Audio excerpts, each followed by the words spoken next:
উন্নতির ওপর পূর্ণ ফোকাস থাকবে। আজকে শত্রু আজ কিছুটা আপনার ওপর চাপ সৃষ্টি করতে পারে, মানুষ আপনার সুযোগ নেওয়ার চেষ্টা করতে পারে, সমাজের সামনে কিছুটা অপযশ মেলার বা মান সম্মান হানি হওয়ার যোগ রয়েছে। নিজের ক্রোধকে কন্ট্রোল রাখুন।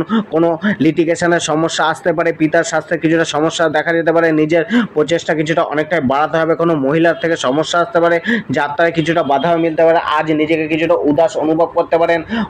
অনবরত জীবনে ঘটা নতুন নতুন পরিবর্তন বা চ্যালেঞ্জিং পরিস্থিতি আপনাকে অনেকটাই চিন্তিত করে তুলতে পারে বা ভীত করে তুলতে পারে। ওভারঅল মানসিক কিছুটা অস্থিরতা আপনার মধ্যে আজকে দেখা যেতে পারে। কেরিয়ার ও প্রফেশন, কর্মক্ষেত্রে প্রতিদ্বন্দ্বিতার সামনা করে এগিয়ে চলতে হবে। আজকে আপনার নিজেকে শত্রুর মাঝে পেতে পারেন, শত্রু আপনার চারপাশে থাকতে পারে। অর্থাৎ প্রতিদ্বন্দ্বী, কর্মক্ষেত্রে জীবিকা ক্ষেত্রে প্রতিদ্বন্দ্বীর একটা চাপ আপনি অনুভব করতে পারেন। সুনাম প্রাপ্তিতে কিছুটা বাধাপ্রাপ্ত হতে পারে, আয় প্রাপ্তিতেও কিছুটা বাধাপ্রাপ্ত হতে পারে। আজকে আপনার নিজের কর্ম জীবিকাকে নিয়ে আরও বেশি ফোকাস